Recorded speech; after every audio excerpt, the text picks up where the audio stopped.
head into the house from here?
Help us to remember with reverence the valor and devotion of our departed friends, not only those whose bodies consecrate our country's soil, but also those who sleep beyond the seas, and others whose resting places will not be known until that last day, when the deep will have given up its dead.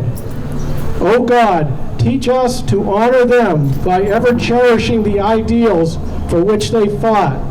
Keep us steadfast in the cause of human rights and liberties, of law and order, and true Americanism.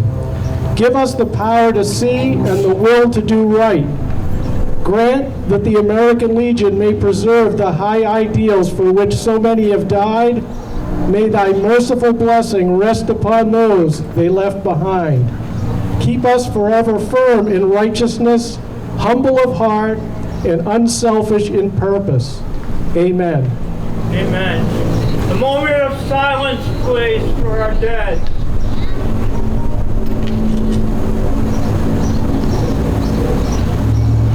Recover. One moment, please. We have Senator Eldridge. We have Frank Harmon and our Grand Marshal.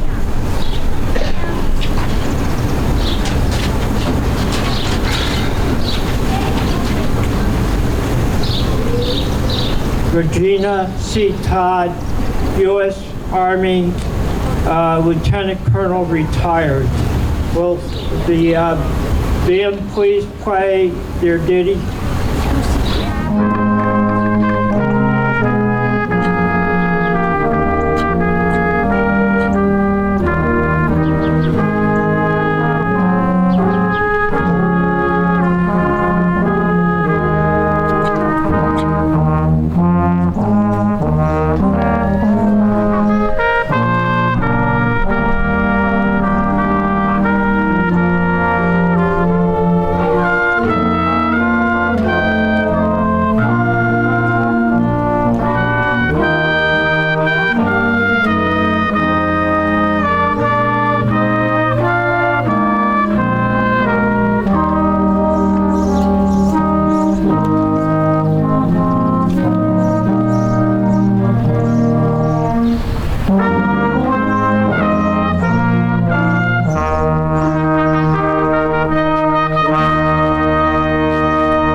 Harmon was born in 1931. He graduated from Ayer High School in 1949 and went on to Bentley School of Accounting in the fall.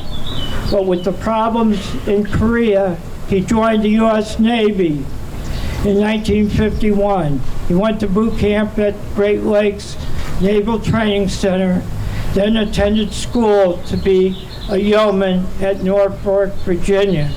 After graduating, he was sent to Key West, Florida, aboard an AFT, the USS Salina. 6 months later, he was transferred to an LST 553 in San Diego, California, for duty taking Seabees and heavy equipment from the Okinawa to Korea.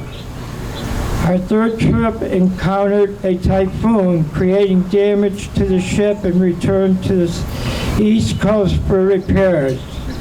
His next voyage was a Goodwood World Tour in Europe, in the Mediterranean Sea, Spain, French Morocco, and Africa.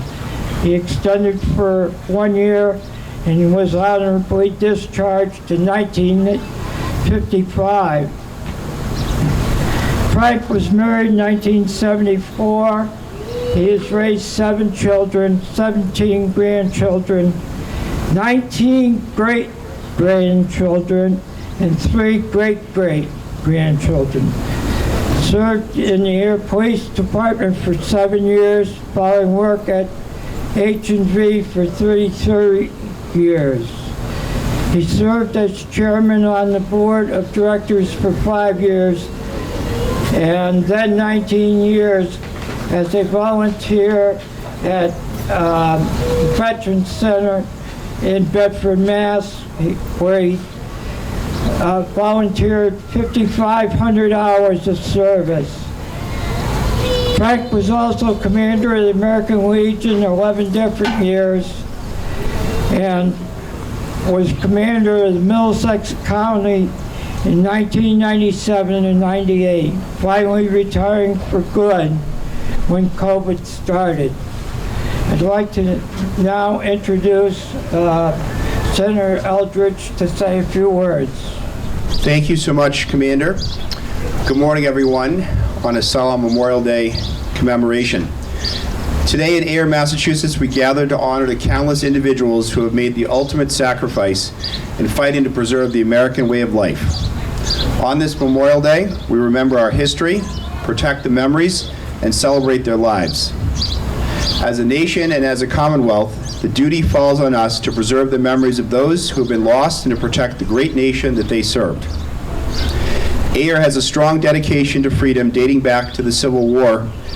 Camp Stevens, which is located near the Nashua River, served as a training site for Union soldiers. It was named in memory of Major General Isaac Ingalls Stevens, who was killed during the Battle of Chantilly in 1862. The men who trained at Camp Stevens were dedicated to risking their lives for the Union cause. In 1917, Camp Devens was officially established to house and train thousands of soldiers during World War I. The site continued to influence Ayer's economic and societal development until Fort Devens closed in 1994. Today, we also honor the spirit and sacrifices of the tens of thousands of men from our community and the entire nation who have fought to protect our democracy. Ayer continues to celebrate the legacy of these brave soldiers thanks to the efforts of the Joseph M. Connors American Legion Post 139. Thank you so much for organizing today's commemoration. For many who are now enlisted in the U.S. military, stationed across the U.S. and overseas, we thank them for their service to this great nation. Our thoughts do not end with those who have died in battle. They extend to the families who have lost their loved ones in the line of duty. For those families, the Commonwealth must ensure that they will not be forced to endure economic hardship as a result of their sacrifice. As we reflect on this national holiday, let us also commit to protecting and advocating for the rights guaranteed to us in our Constitution, which makes even more sacred those who gave their lives to protect our nation and its freedoms. Honoring those who made the sacrifices to defend such freedoms, including the freedom of speech, freedom of religion, right to assemble, and right to petition your government. Today, let's remember together our brave soldiers who have made the ultimate sacrifice, as well as those who continue to fight to preserve the ideals that all Americans hold dear. Thank you so much, and once again, thank you so much for inviting me. Thank you, Senator.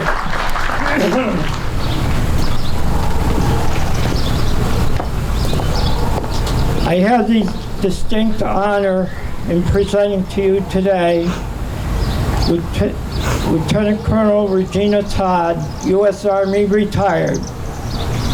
She enlisted in U.S. Army as a medic and an orthopedic specialist during the Vietnam War. Subsequently was commissioned upon graduation from the United States Military Academy at West Point in the first class with women. Retired with nearly 26 years of service while serving as an engineering brigade executive officer. Having graduated from many Army schools, including the Command and General Staff College, awards include the Meritorious Service Medal, both the Airborne Parachute Medal, the Air Assault Badges, and many others.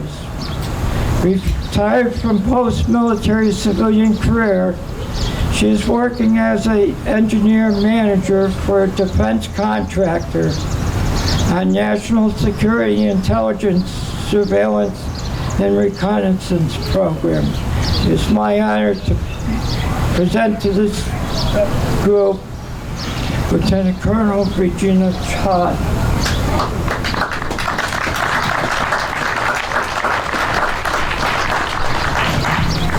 Thank you, everyone, for inviting me to speak with you at today's Town of Ayer Memorial Day event.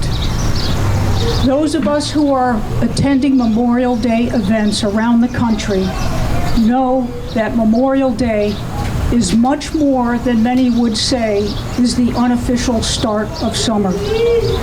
It is a time to reflect, to remember, and to honor all those who died while in service to our country. They made the ultimate sacrifice performing their duty to protect our country and our way of life.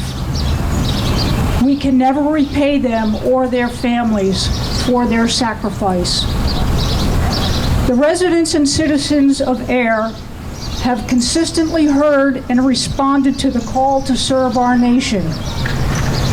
The town honors and recognizes the 26 service members killed from World War I through Vietnam.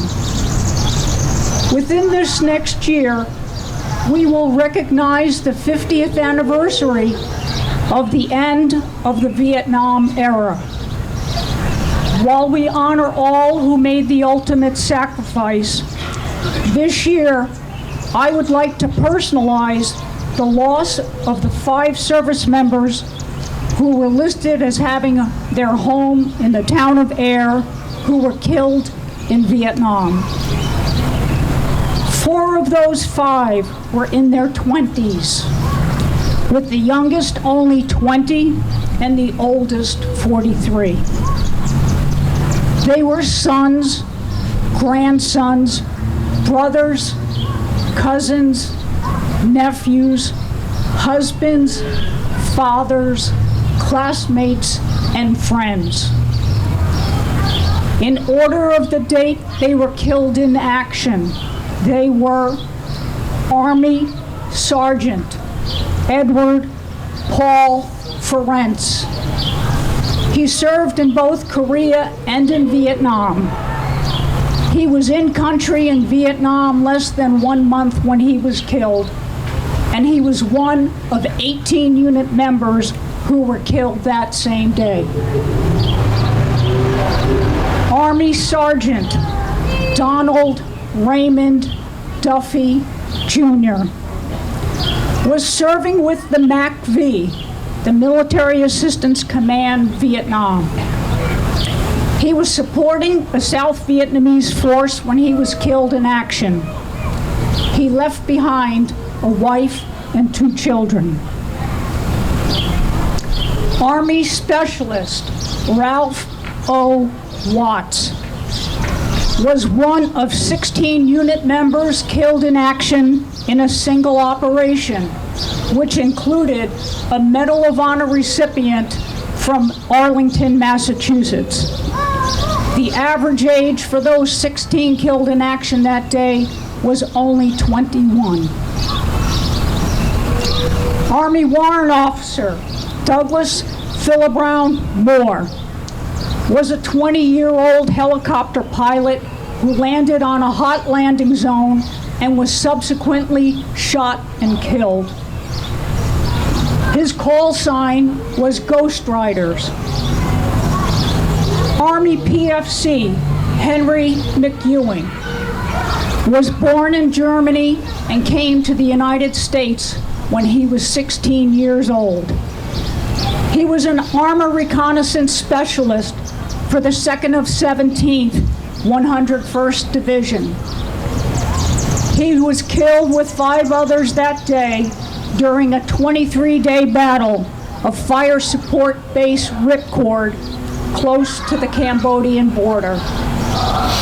So today, we honor, we recognize, and we remember these 5 Vietnam casualties in particular, and all of the town of Ayer service members who paid the ultimate sacrifice. In conclusion, I thank you for your attendance at this Memorial Day event. We will never forget.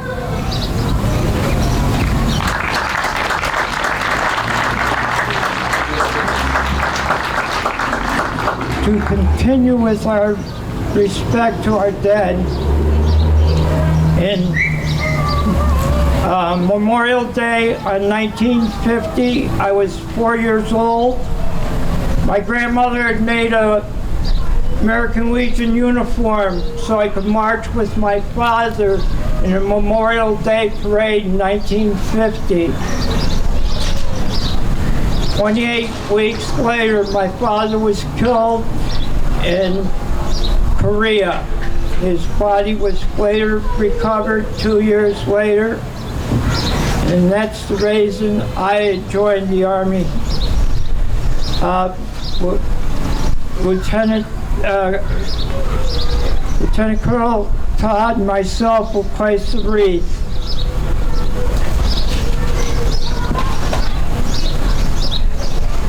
Fine.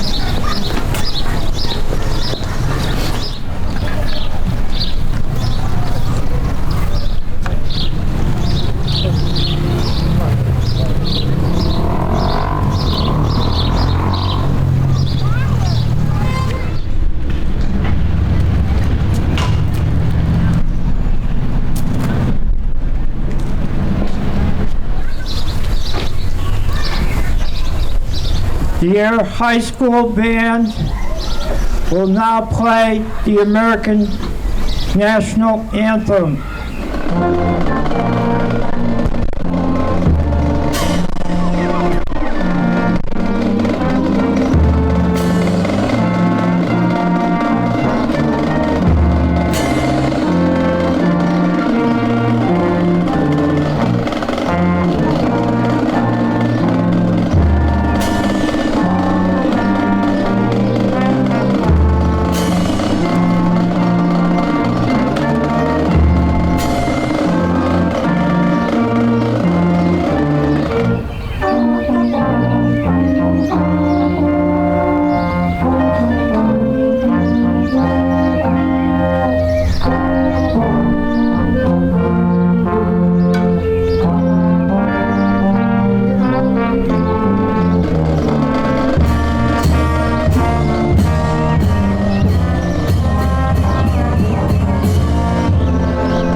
Firing squad.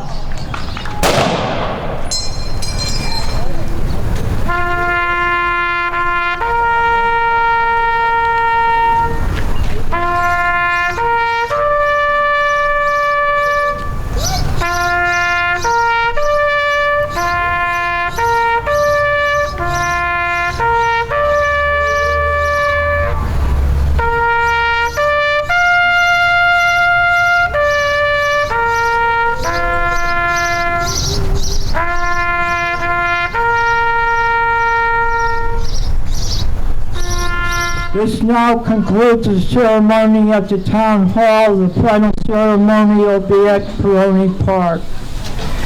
Pray reform.